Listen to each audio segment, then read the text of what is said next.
မတို့ရေဂျပန်ချီဝမ်းဆက်လေးကာလာလေး4ရောင်တွဲနဲ့မိတ်ဆက်ပါမယ်နော်ဒါလေးကခေါင်းစွပ်လေးပါကော်လန်သေးသေးလေးကိုမှခေါင်းစွပ်ကလေးပေါ့နော်ရှေ့မှာပန်းထိုးလေးနဲ့လူနောက်ဘက်ရောပန်းထိုးလေးအပြည့်ပါပါတယ်နော်ပြီးတော့လေမတို့ရေသူကလေပန်းထိုးလေးကဘောင်းမီရောအင်ကြီးရော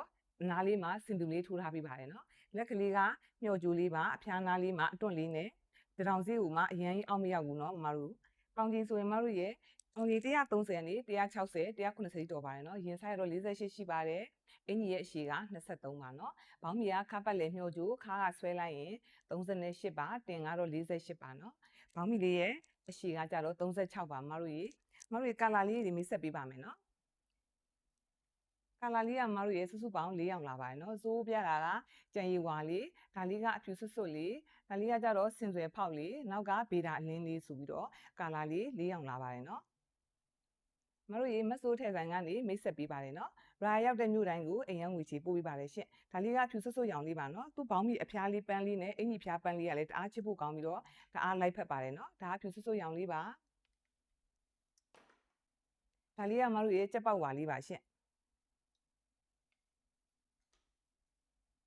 ခေါင်းစုပ်လေးလည်းကြိုက်မယ်လူငယ်ဆက်ဆန်လေးလည်းဝတ်ချင်ဒီဝမ်းဆက်လေးကတအားသင့်တော်ပါတယ်နော်ဒါလေးကဗေဒါအလင်းလေးပါဈေးနှုန်းလေးက3,8500ပါရှင်စိုးပြတာကြံရီဝါလေးပါနော်ကျေးဇူးတင်ပါ